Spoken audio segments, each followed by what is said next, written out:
It's life and death, Yeah. right and wrong. You don't have to be a fan of criminality to be interested in the effects of crime. Exactly. We all are. You know, what's great drama, you know, Shakespeare, whatever. It's, in a sense, they're all crime stories. All crooks are gamblers by nature, because what they do is a gamble. If you're willing to back yourself, to bet that you can get away with a crime, but if you lose, you're going to do 10 years inside, you are the ultimate gambler.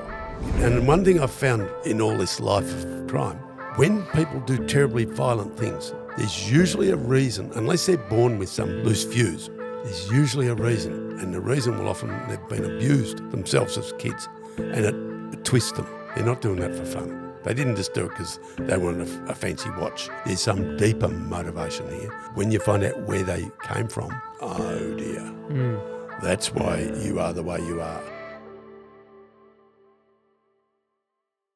All right, welcome back to the Out of Interest podcast. Hope everyone's 2025 is going great. Our one is, I think. How's your 2025, Muzza? Busy? Busy, yeah. Can't complain. It's the most common word we use over here.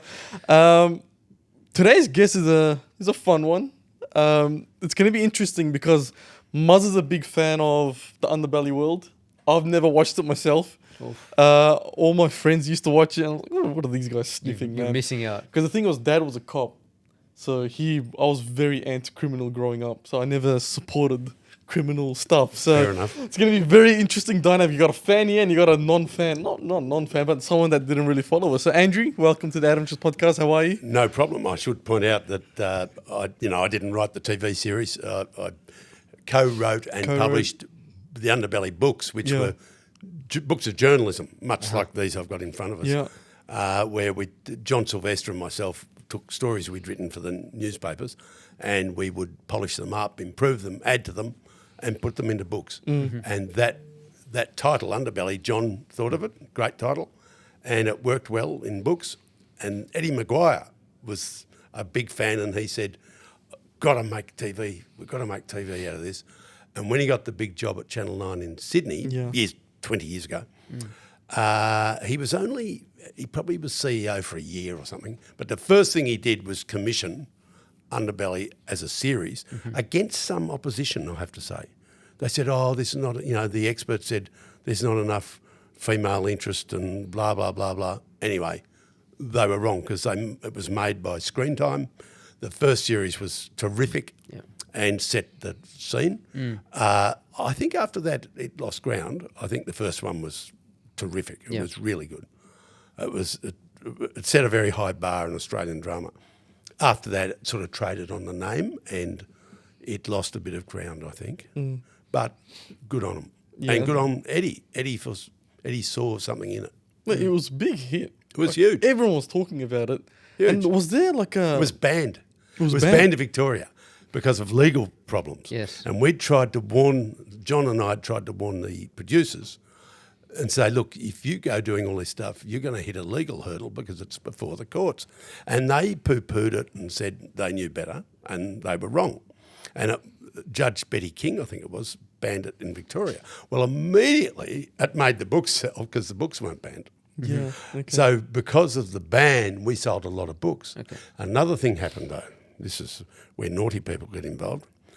Unknown naughty people, but scallywags around the building industry and possibly the nightclub industry, they got hold of a master copy of the Underbelly drama series, a master copy, and they ran off thousands of dubs somewhere, highly illegal bootlegging, and they sold them for good money, for cash money, at every building site and every second nightclub and pub in Victoria, and scooped up probably millions in cash because of the ban. They benefited from the ban. Mm-hmm. So thank you very much, Judge Betty King. You made some very naughty people much wealthier than they were. Fair enough. No names, no pact rule, but the Carlton crew would be involved. Yes, I'm sure. Take us through your journey. What takes somebody, a young man who has a journalistic background, who gets into crime writing? Because it is obviously, like, all of us have some degree of fascination with crime. I think it's life and death, right and wrong. You don't have to be a fan of criminality to be interested in the effects of crime. Exactly. We all are. Yeah. You know, what's great drama, you know, Shakespeare, whatever. It's, in a sense, they're all crime stories. The Merchant of Venice, or, you know, a lot of the things that make up the entertainment that we, in books and in film, they're essentially crime stories, or a version of crime stories, or a version of love stories, or sometimes both. Yeah. And that they're basic human interests, life and death, and, you know, love and sex, essentially, Yeah. are the pillars of human interest. So is it that same fascination that took you towards? I realised young that if I was going to write stories, that if you want an audience to take notice and to read those stories, you've got to write about subjects that appeal to people. And it seemed to me when I started in newspapers that sport, which I didn't know anything about really much, bar racing, horse racing, but sport and crime were natural subjects because a lot of people were interested in them. And if you wrote a good story about, you know, a sporting figure or some sort of crime, who done it, you know, so-and-so's dead, who did it, you get eyeballs. And you get eyeballs from a Supreme Court judge down to street level, you know, down to the guy sweeping the street. It's a very broad audience. And I found that, and sport's very much like that in Melbourne.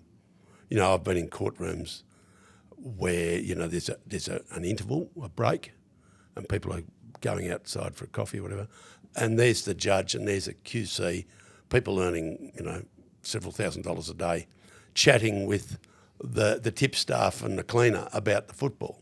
And they've all got that same interest, or about racing, or possibly about crime. But it's a very broad audience. And as a young reporter, I realised that and thought, well, do those things because there's an audience. And I never really wanted to go to state rounds and do state parliament or the union round or Canberra or those things. It didn't interest me. And to be really brutal, I think it doesn't interest most readers. Yep. They're interested in Canberra about once every election cycle. The ordinary people. Yeah. Outside of that, it's dead. It's too bland. Politics bores most people. Yeah. Are you not ever worried About safety? Yeah. Well, occasionally I have been, but no, generally no. Generally no. By and large, you know, crooks are too busy doing their own thing to worry about. They're worrying about other crooks and their own enemies. Okay. They're not that worried about, you know, lawyers and judges and probably even police and journalists, because that's not in their world. That's legit, not legit, that's mainstream crooks. You could, of course, always upset some lunatic, and a lunatic could cause problems for you, as they could for anybody. If you upset a lunatic, he could be waiting outside in a street in Melbourne and, you know, hit you with a rubbish bin or a lump of wood or something worse. So there's always that possibility of upsetting people. Along the journey, I have upset probably a couple of corrupt police, and that I find more worrying, the potential for payback from people like that, because they know how to get away with committing crimes. They've got a big motive to do it, because when you write a story about a corrupt policeman, you really upset them, because they're not some burglar or armed robber who does jail as part of their career path. They are somebody who's, you know, living in a suburban house, paying a mortgage, they've got kids at school, their wife is in the local tennis club or whatever. And it's a big fall from grace if you write a story about a policeman, I'll say. I would suggest most corruption is male, who you wreck their career, you wreck their reputation, you upset their family, you upset their kids. If they lose their job, they lose their superannuation. You've basically destroyed their life. Now, that is a big thing, because that gives them a motive to get revenge, and they might wait a long time. So in all these years, 40-odd years, a couple of those guys are the ones that I'd be most wary of. Yeah, because my dad was a cop, like I said, and he left the the police force because of corruption. Did he? Yeah, yeah. He was 18 years in Victoria. In Victoria, was he? Okay. He was very young, and he left it because of corruption and racism and whatnot. Really? And he has a lot of interesting stories about it. Where in Melbourne? In Melbourne. Okay. And he would always say, he's like, as a police officer, you go to your seniors and you're like, right now in that building they're dealing drugs, and Yes. it's like the seniors wouldn't bat an eye. Like, Yeah. they'll just completely disregard it. As if there was some understanding. Yeah. So because of that, he's had enough. So he's like, you put so much effort into seeing things, chasing things, Yes. blah blah, and then you've come Nothing to the happens. end, and then boom, the hierarchy just let it go. You do wonder, and look, some of that must be corruption, real corruption, like money changing hands corruption. Some must be they're concentrating on other things, not that. Some might be laziness, I think, maybe. I don't think it's all bribery, but some of it will be. You know, when you see one dealer who doesn't get arrested and others do, you think, well, what's the deal with him? Well, A, he's probably paying somebody, and B, he'll be giving them information as well. So there's that sort of, that funny, what do they call it, noble cause corruption. Some of it is noble cause corruption. It's an informer who's helping them, so they let them operate. There's a few things like that, but still, it's Do you think complicated. it's still very prominent, corruption in the police Not force? as much as it used to be. I suspect that if your dad joined the force, if you joined the force next week, you'd find a slightly different playing field, and much different from when I was young. Because when I was young, police weren't that well paid. They were by and large sort of working class battler young guys, mostly guys, who, they're big and strong and reasonably handy sort of people, and they're a bit too smart to, be a conductor on the tram, but they can get in the police force, which offers, good holidays, superannuation. If you're a poor boy from the country and you've come off a farm, or your dad works for the railways, putting the sleepers in or whatever, police work back in the day could seem like not a bad option because it's a safe government job. And I think there are a lot of guys like that in the past who saw it as a safe government job, but then resented the fact that they didn't earn that much, and then they worked out ways to get free beer and free bread and free milk On the take. and Free money, McDonald's and all I that stuff, remember all you that used to stuff, say it. all the angles. Yeah. They worked the angles. It's and I think that was entrenched at some level. That was entrenched in Australian, not just Australia either. I think it's entrenched. global. It's pretty global. And it's a bit of a working class attitude. You've got to do the best you can. Who knows some angles on, how do we get free food or free this or that. I think these days that more police are sort of middle class. They mightn't be wealthy, but they have a different attitude to the law. And I don't think it would enter their heads, some of them, to take money or goods. I know my kids, for instance, if they were in the police force, it wouldn't enter their head to want to solicit a bribe. Yeah. It just, and their friends, it wouldn't be part of who they are. Whereas when I was young, the people older than I was, I think that's not so true. Would you ever We've create changed. a book on a corrupt police? Sorry? Would you ever make a book on a corrupt police? Intriguing, yeah. And look, there's been some good examples and some big, well-known examples. Roger Rogerson is the big one. Just died recently in jail. But every capital city in Australia and many provincial cities had big or small Roger Rogersons, people who were operators. They had local crooks on side. They had local pubs on side. They had local brothels on side, and they'd be drawing money and information. They were sort of brokers in the middle of it, these guys. They used to grab crooks. If somebody got murdered, they'd go and arrest them. Roger Rogerson was a really good detective, and a really smart detective and a really brave detective. But he also was a crook. You know, I'd often went hand in glove. That the nerve to do the brave, bold thing is the same nerve that does the corrupt thing. Yeah, fair enough. You know, as an investigative journalist, it's usually about sort of the deeper you can get into a story, Yep. the more intricate information you can share with your readers, and the more engaging the content becomes. Did you ever find that in the process of that investigation that you went too deep, that it got a little bit scary at some point? You're like, you know what, I think I've tripped up something over here, or these things were buried so deep that they weren't meant to be uncovered, and now that I've uncovered them, I'm in a bit of jeopardy? Well, that can happen in a story where you uncover layers of things. I can't think of a specific example, that, especially one I could talk about, but where, you know, things go so deep, and then there are allegations made. So I uncover you, right? You're naughty, but then somebody says, well, you know about him. He's paying off federal police, and not only that, he killed his next door neighbour.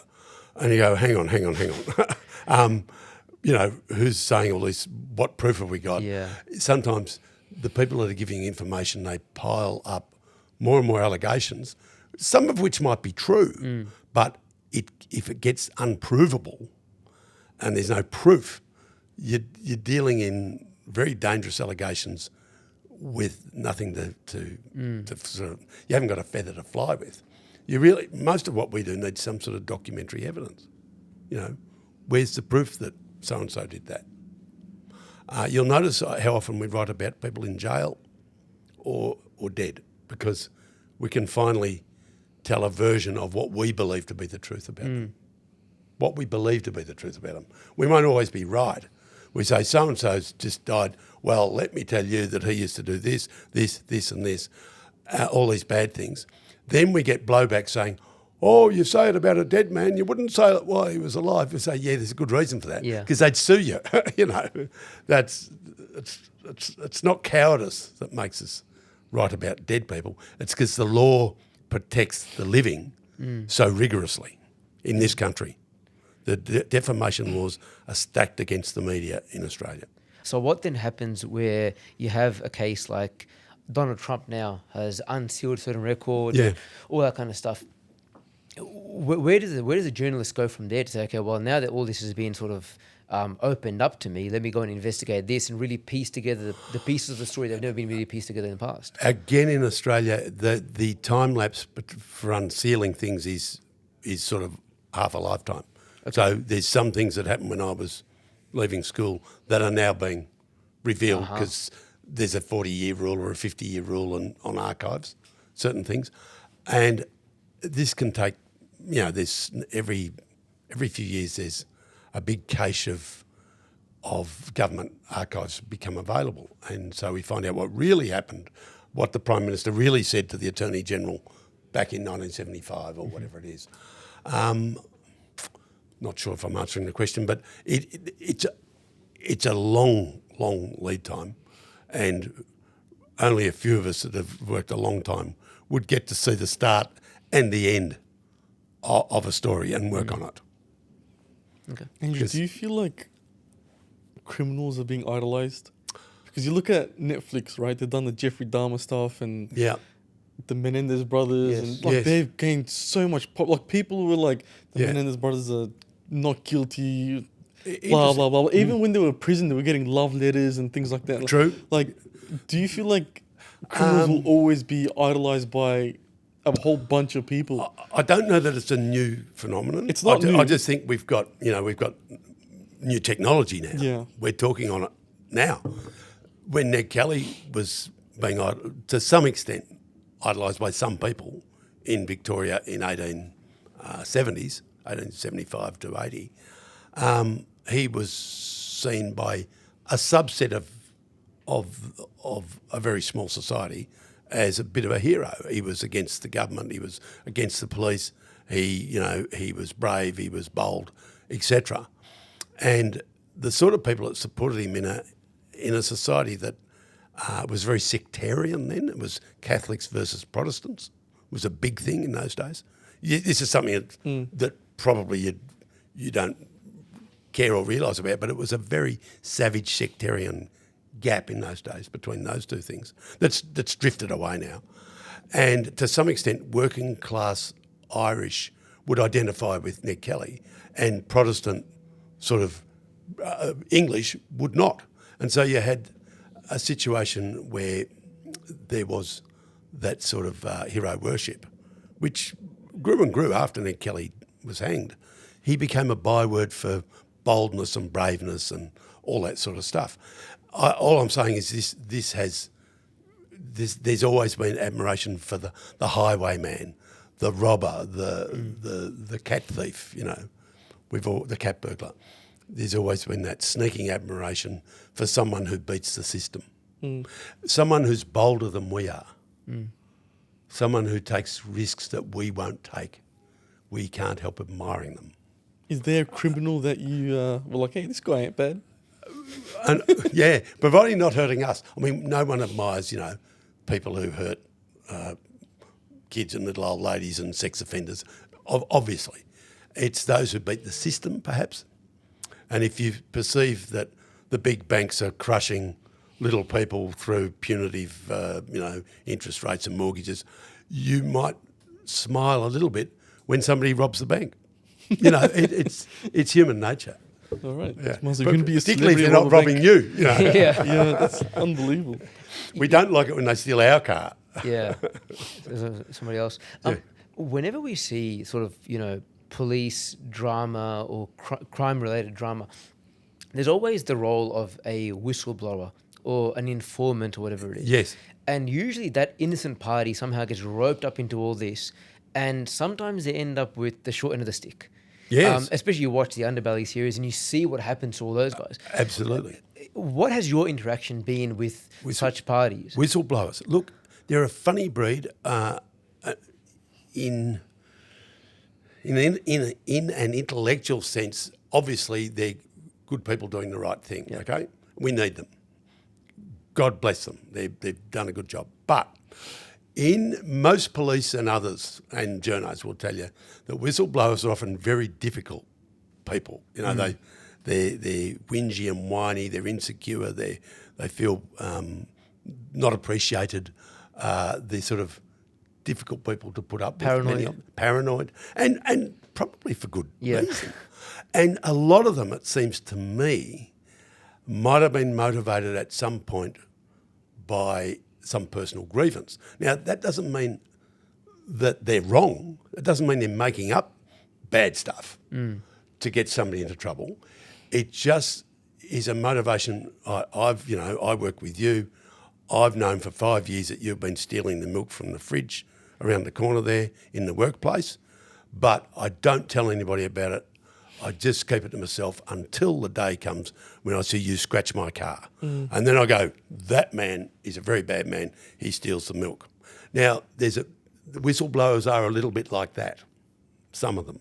Some are highly motivated, decent people who, like your father, saw corruption and didn't like it and decided to do something about it. In his case, he resigned. But the next guy along might have said, well, I'm going to go and give evidence at the something or other inquiry and swear to tell the truth and point the finger at these crooks that I've been working with. You've got to admire people that have that much character, that much guts, because it's not easy particularly in Australia, to be what people think of as a dobber, to be an informer in the criminal world. To be an informer is only one rung above child molesters. They hate them. Mind you, a lot of them do it. Yeah. They all talk about hating it.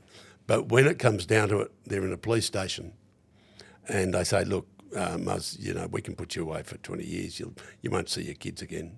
Your wife's going to leave. We can just smash your life. But if you tell us about him, we might be able to have a word to the judge and get a letter of comfort and you'll be out of here in 6 years. And that's okay. You can probably live with that. And you'll go to bed that night and think, 20 years versus 6. And next thing, you're giving evidence against your mate. You know, this happens. But at the same time, you think to yourself, look, the same deal could be offered to him as well. Yes, so it's of a whole course. good cop, bad cop thing. Yeah. Good cop, bad cop. It's the way the system sort of works. Yeah. So a lot of crooks talk about, never being informers or dogs. And a lot of them, at some point, will point the police in a certain direction because it suits their own ends. That might be to get rid of a rival. If I'm a drug dealer, what I really want is to get rid of the other guy on the corner. And one way to do that is through the police. It's a murky, grey area, all of that. It's a moral morass, I have to say. It is. And it seems like as if whatever protections are provided to them aren't exactly foolproof. No, and my thought, if I was, just as an observer over the years, many years, I think if somebody was asking my advice, I'd say be very careful before you do this because they love you today and they'll love you tomorrow morning when they're writing it down. And by the time it's all gone to court and the other guys have been locked, they're not interested in you. They're interested in the next one. Your yesterday's story. Yeah. And they'll love you and leave you and you'll be high and dry. And witness protection and all that is not really all it's cracked up to be. To be honest, you find yourself living on a caravan park in Dubbo because you gave evidence in Melbourne or Sydney. Yeah, it's not great. It could save your life, but it's not great. Do you think that from your journalism, you've any particular case that you've actually uncovered more than a detective would, where you've had more of an input into a case? Very rarely, because police, some of them are very good at what they do, but they've got a massive start. They have got access to databases. If police want to know where you live, they go in the system and there's next thing they could have a satellite looking at your house or your car, and if they get a warrant, they can put listening devices in your car, in your house, in your sports club, whatever it is. They have got they can get warrants. They can get. They've got the power to arrest people and question them, and they're armed.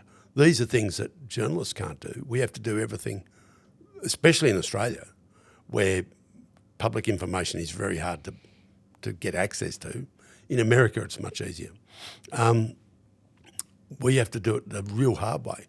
Occasionally, I think I've found stuff that police was useful to police, and I've handed it over. Not often, but in a big case about a pack rape, an old story, and in a murder case, I was able to sort of give the police some information that they hadn't uncovered themselves. Just that's not many things in 40 years. Yeah. They're the two that come to mind. Yeah. Fair enough. Speaking about the Underbelly series for a moment, I'm assuming you've watched the video version of your books. You've seen the series, TV, right? Yeah, the TV series is a drama with actors, scripts, fictionalised heavily. Yeah. The books are not that. The books are journalism. How accurately was the series a depiction of what was written in the books? In the first series was a very good fictionalised, dramatised version of true stories with true people. Okay. I thought it was excellent. It got the essence of the characters. It was cast really well. The actors they got and the scripts they wrote and the whole mood of it was true to the spirit of the times, true to the spirit of the crimes as well. Okay. After that, after they got their legal comeuppance from Judge Betty King and had it banned, they got very wary and they started to do far more fictitious stuff. And I have to say that screenwriters do not write about crime as well as it's hard for them to improve on the truth or a version of the truth. They can take the truth and improve on it. But when they have to make it up from scratch, just make it up, often it's not as good as playing around with a real story. It seems to me. Obviously, there are genius scriptwriters who make stuff up, and it's great. But often the germ of an idea for them is a real case. They look at a real case and then go, how can we'll get this journo, but instead of being this ugly old guy, like him, it'll be this 38-year-old who looks like a professional footballer. They improve on life. And that makes the stories more palatable, but still recognisably semi-true. Yeah. Did you ever consult to the show itself? Did you ever have an input? Not a lot. John and I they kept us in the loop with certain things. We went out to see something filmed somewhere. We did give certain advice about sources, ring this guy. They'd always want to know. They'd ring up, the scriptwriters would ring up and ask us stuff. And we'd arrange a meeting with, can we meet so-and-so's ex-wife? Can we meet so-and-so kids, whatever? And we would set up those meetings with people that they couldn't find. We'd know them. And we would facilitate meetings, which were useful to them to get their material. But did they say, what do you think of this sentence? Do you want to rewrite it for us? No, that's their game. Yeah. Was there a situation where, when you were writing a book or a story, whatever the case is, that you left out some information because it would have been way too dangerous, or you would have been in deep shit if you did? Legally dangerous for a start. The big problems for publishing stuff are mainly legal. You're either going to be defaming someone if you can't prove something happened, and proof is very difficult. If you can't prove, you could be sued for lots, or contempt of court. Somebody's going to be before the courts, or they've been before the courts, but there's an appeal period, or the story I'm writing about you, the really bad guy who's in jail, also involves him, who's his brother-in-law. But I can write about you because you're already doing your 10 years, but I can't say much about him because he didn't go to jail. He's on the outside. And it gets very tricky. So I can't tell all of that story because the brother-in-law might sue me, or the mother-in-law, or the cousin, or the lawyer, or the whoever. This is the way you have to trim up reality, tailor it to fit the legal realities of the business. You get sued, or the courts will get you for contempt of court, both of which can cost you a lot of money. Yeah. Or theoretically, jail time with contempt of court. They don't tend to lock you up for contempt of court, but they could. Are you worried that you're like walking on thin ice all the time? Legally, I'm starting to get worried for you now. Well, legally we are. Legally, we do walk on thin ice, but we have lawyers who check stuff, and I've been sued several times. Okay. And the biggest worry in my game is that Right. I've lost sleep over being sued. I haven't lost much sleep over physical safety. Being sued is a nightmare. By who exactly? Probably prefer not to mention. By who the criminals, or well, I would suggest that some of them are, okay. but not overtly. I haven't been sued by a bank robber. Yeah, okay. No, because they haven't got a reputation. The average the bloke that stole your car's not suing me. Yeah, okay. But there are people at a higher level of society who might indulge in some criminal or fraudulent behaviour who are very well lawyered up. I mean, if I find out you're a scallywag and doing naughty things, you would be a tricky person to write about because you're intelligent, you're well connected, you're educated. You can get your cousin, the lawyer, to send me a letter saying we're going to sue the pants off you, and you'd be right. That you might. So you're a lot harder target. Guys like you are a lot tougher targets than the average car thief. Yeah. Makes sense. What's your thoughts on these criminal lawyers that really protect these pricks? Like I have a passion of hate for these people. Like the stuff they do for money. It's like, I know. why does the world allow this? Well, I know. Well, But don't look, criminals have rights? Like sometimes it's literally in the open, and these lawyers protect them like unbelievably. I was thinking about this morning for no particular reason. There are lawyers and there are lawyers. Now, one of the last time I had a problem with the law, when I was charged with something which we won't go into, I employed or asked to help me, a very fine old criminal lawyer called Peter Ward, who's now retired. He worked for Galbally and O'Brien. And I really admired him because he was a fearless advocate for his clients, but he didn't rub shoulders with them. He wasn't a groupie. He didn't talk like a crook and crack jokes with crooks and go and drink alcohol with crooks and all that stuff. He didn't hang around with them ever. He was a deeply respectable man. And when crooks came to him to say, Mr. Ward, can you help me? They'd call him Mr. Ward and he'd say, oh, well, probably now, show me your brief and da-da-da-da-da. And he would represent them to the best of his ability. That is fine. That man, Peter Ward, is one of the most decent men I've met in the law or outside it. He's a very nice man. And there are plenty like him, right? There are others who probably, I was very friendly with one of them, one that you wouldn't like. I ended up quite friendly with him because I knew his wife. And that was Andrew Fraser, who died only a bit over a year ago. And Andrew Fraser ended up doing 5 years in jail over a cocaine importation. The police really hated him.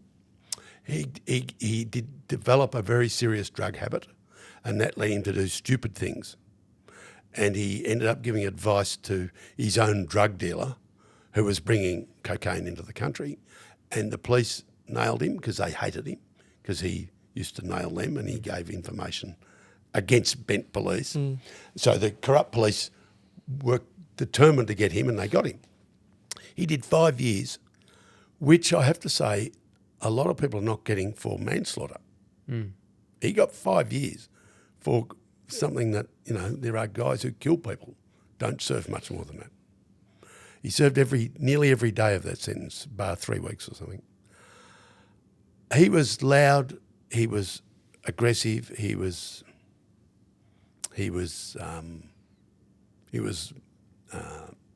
had a lot of character flaws, this guy, right?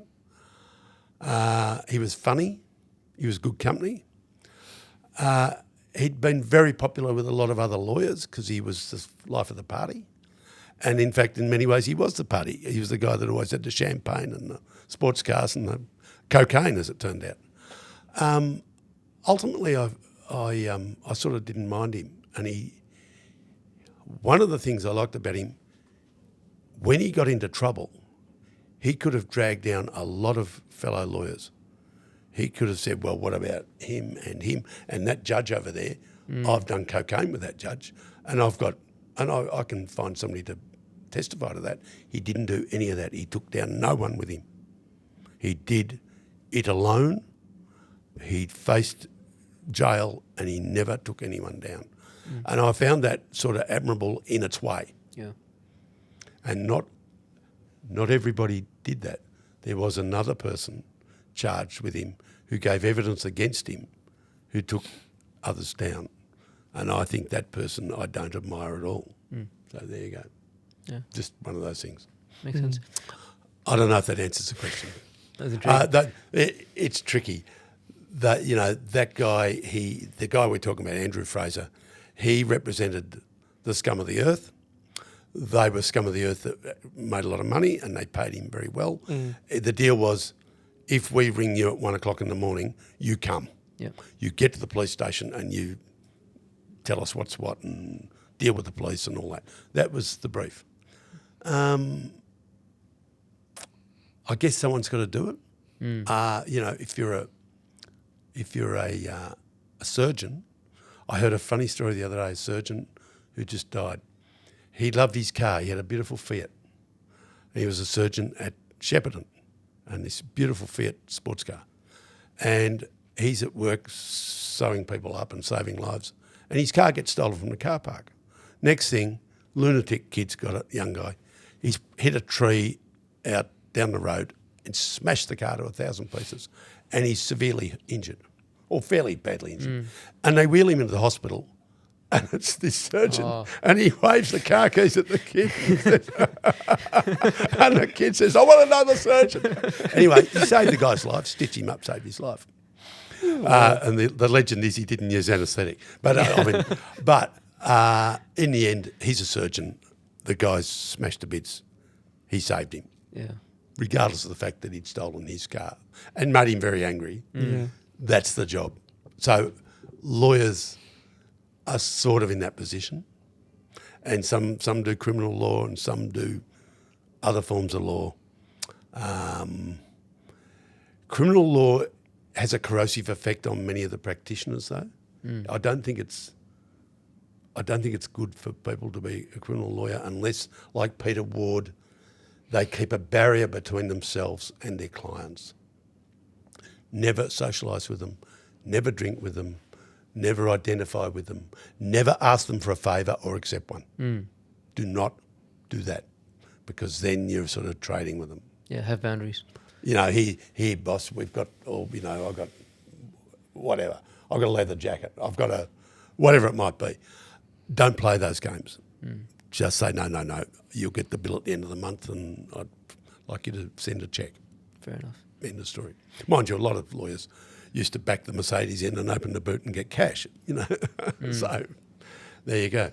In your time working with or investigating criminals and things, a lot of people, myself included, have a fascination with the criminal mind and how, like, some of these guys, like, they're scheming. Some of them are pretty intelligent. They're smart. They know their way around. Yeah. All that kind of stuff. Has there been any particular case, or even one particular case, that really stands out to you and says, look, you know what, that person is a genius. Yes, they're a criminal, but their mind intrigues me as to how they go about, their IQ and genius in terms of pulling off what they pull off. Off the top, it's hard to bring up all the things I'm going to think of at midnight tonight. But there's a guy, now he's not a genius, but he's half a genius. There's a guy called Cam Strawn. Cam Strawn's now probably older than I am, and he did some time in jail eventually. He's probably the most, he was the most arrested abalone poacher in the world, I think. He got arrested 99 times. What? And he was a brilliant builder of boats, fast boats. He built ocean-going speedboats that would cut through at huge speeds and outrun the police. So he's the Ned Kelly of the waves. And he would go all the way down to islands off Tasmania, and he'd have young blokes with him, and they'd dive into very treacherous waters full of white pointer sharks and giant octopus and all this. Get abalone, highly illegal, poaching, bring it back at high speed and sell it for lots of money, because every abalone's worth $50 and da-da-da. And it's a very dangerous life. He lost divers who died of the bends. He was arrested many times. But the boats he built were so good that the police would confiscate them and use them for their own investment to chase people like him. Uh-huh. And he's a very clever man. He's clever, he's driven, he's eccentric, he's a little bit mad. Why would he have spent his life doing, skullduggery when he could have set himself up as a really successful engineer who made stuff? Because in the end, that's what he's doing. He's now building boats for people.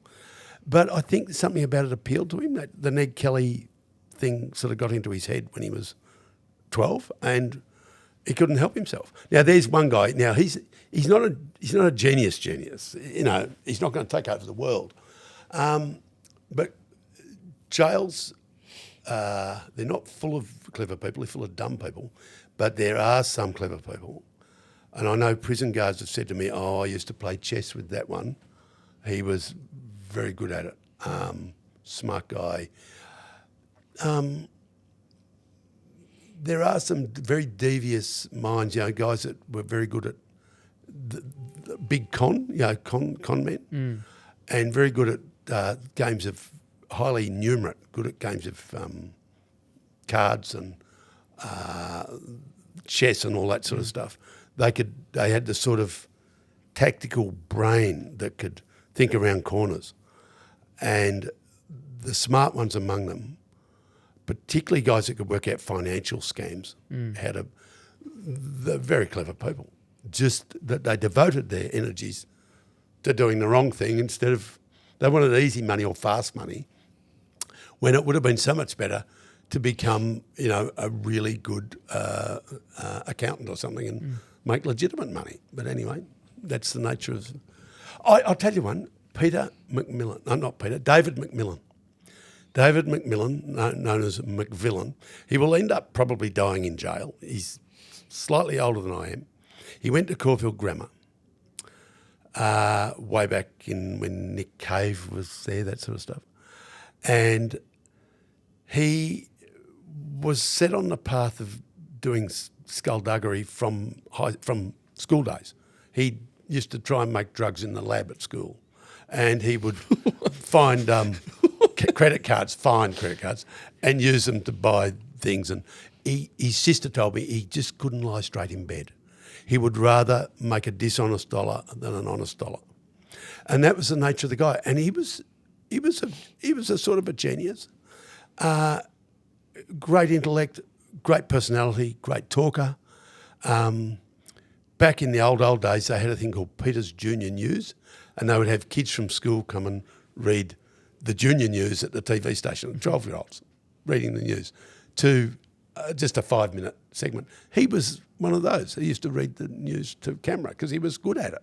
His half-brother I worked with at the Age, this guy, his half-brother who grew up with him was a really good journalist that I quite admired, who became a really good documentary maker, groundbreaking documentary maker for the ABC.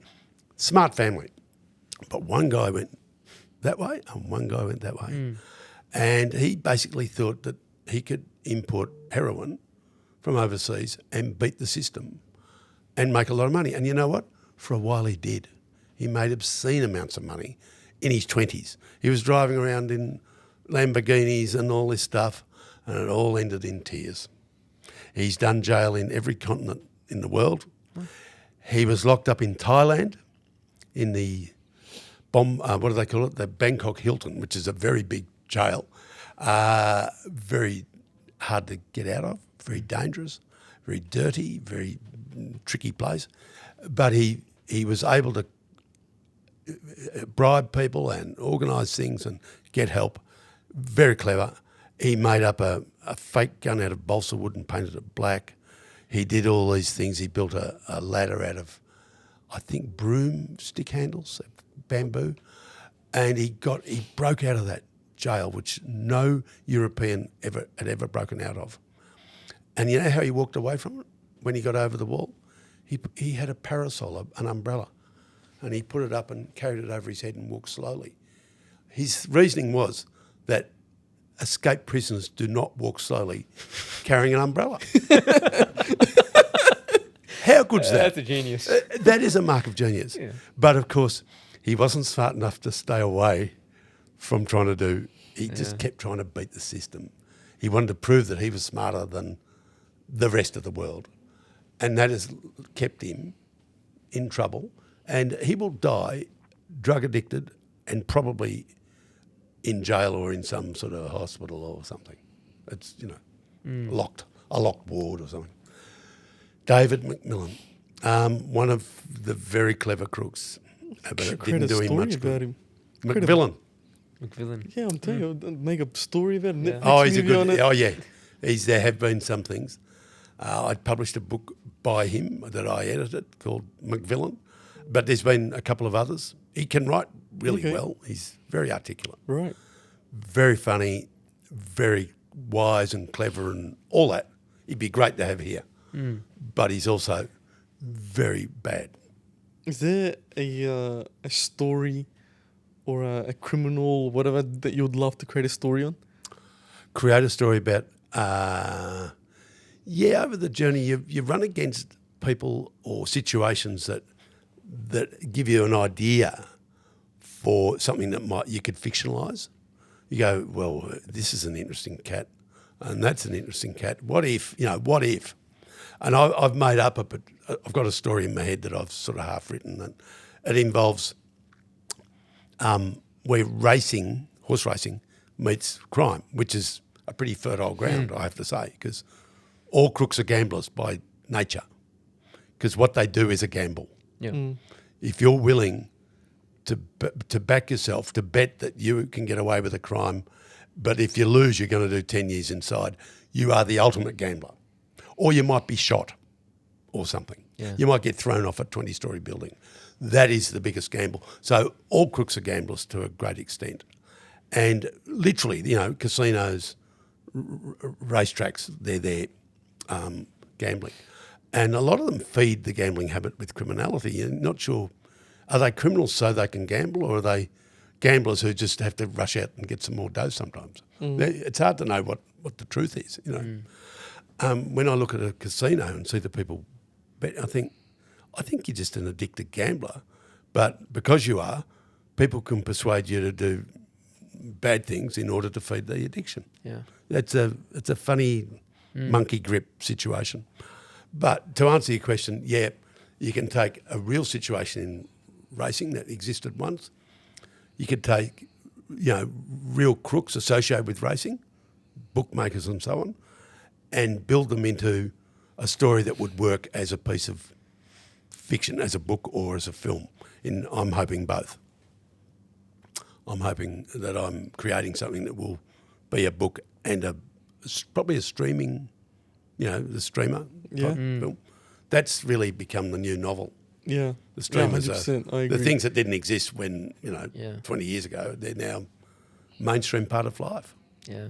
Like that genre on Netflix now, the whole true crime or... Yeah. It's huge. Yeah. People can't wait to see the next one. Yeah. And it's really across all sectors. Like even sport, behind the scenes, those docu-series, sporting fascinating. document, it's really intriguing. What about the Formula One? Drive to Survive. Massive. That was... My son said to me, oh, you probably don't care about Formula One, but you love this. Yeah. I went, and once I've watched them, I'm like, oh, yes. Which just shows you how it gets you in, because it's about people. Yeah. And it's about egos, and it's about competition and danger. Yeah. Financial danger and actual danger. It's a very heady mix. Yeah, they have that one on Stan as well about the AFL sort of player managers and all that kind of stuff. Yeah. It's intriguing, It is behind the intriguing. scenes and similar to what we're discussing today about crime and courtrooms and all that kind of stuff. Okay, well, what happens behind the scenes? And that's where the journos are able to sort of lift that veil and say, hey, this is what actually happened. It is a big world. Today, as I walked into work in the car park, I ran into a leading sports writer who said, Troy Selwood's dead. One of the Selwood brothers, AFL players. What? The oldest one, he's, this will be well known by the time this goes to air, he's been found dead, no suspicious circumstances. What? Meaning, he's taken his own life, you would think.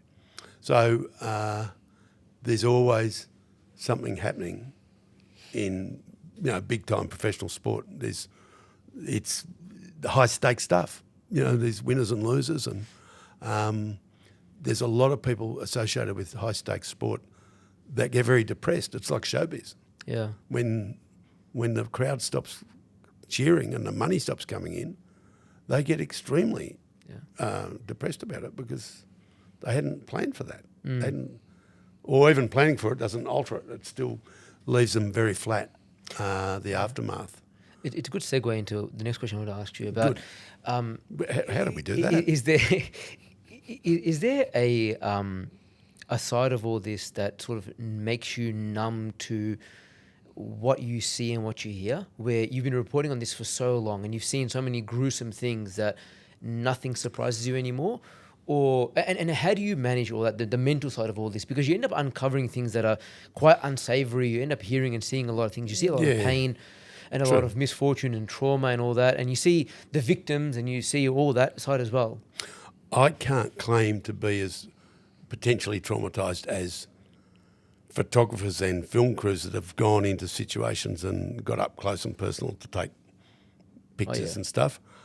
I've been to big disasters. I went to the Bali bombing and saw some not very nice things. I went to New Zealand for the Christchurch thing and saw some not very nice things. And I went to Japan for the tsunami and Christchurch. And to some extent Bali, because you never know when another bomb's going to go off.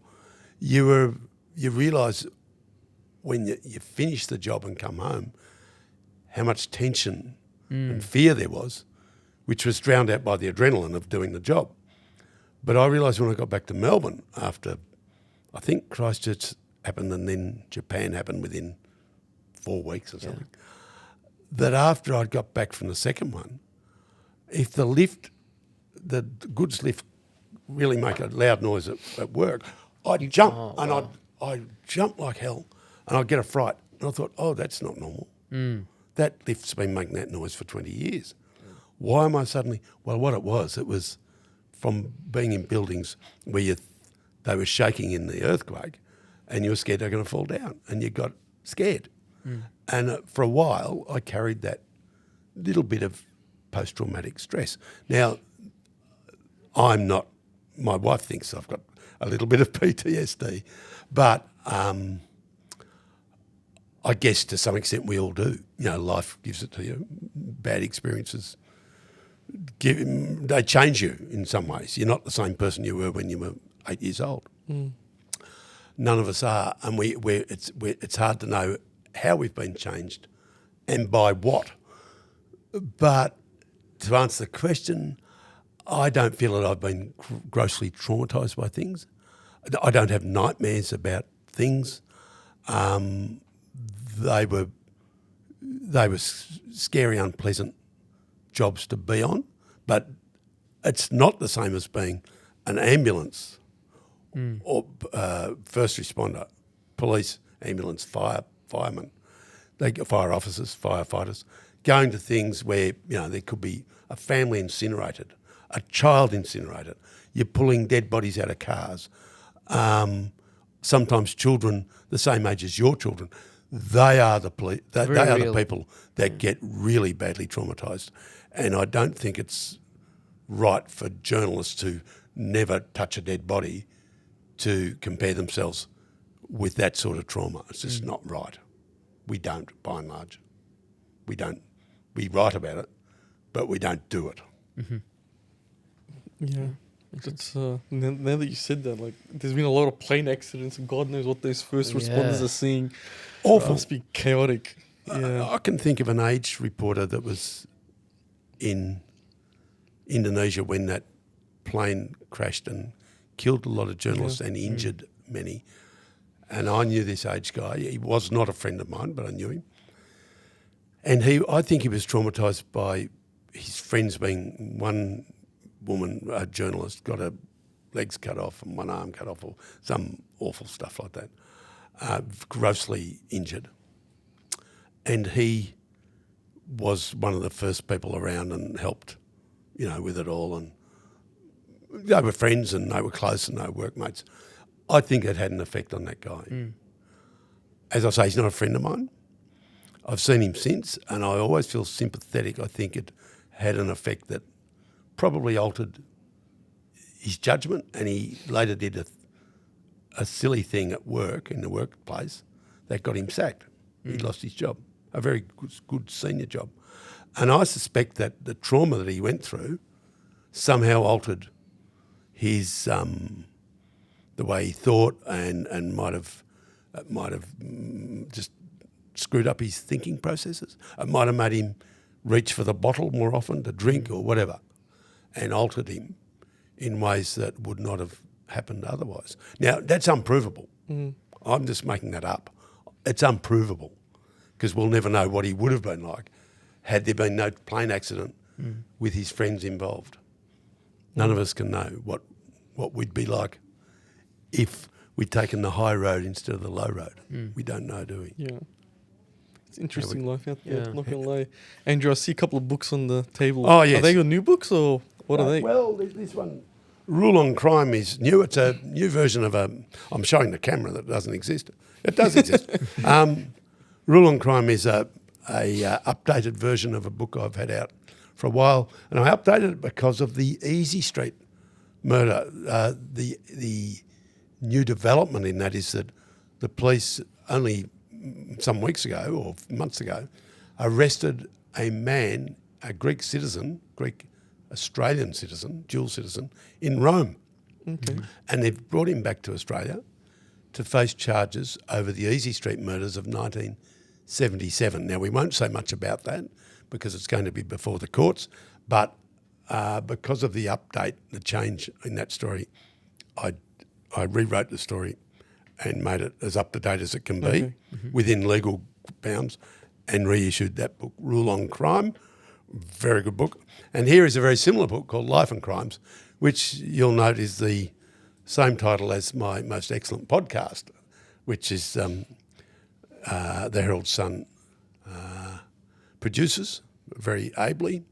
And I put out a book very cunningly with the same title so that they cross-promote each other.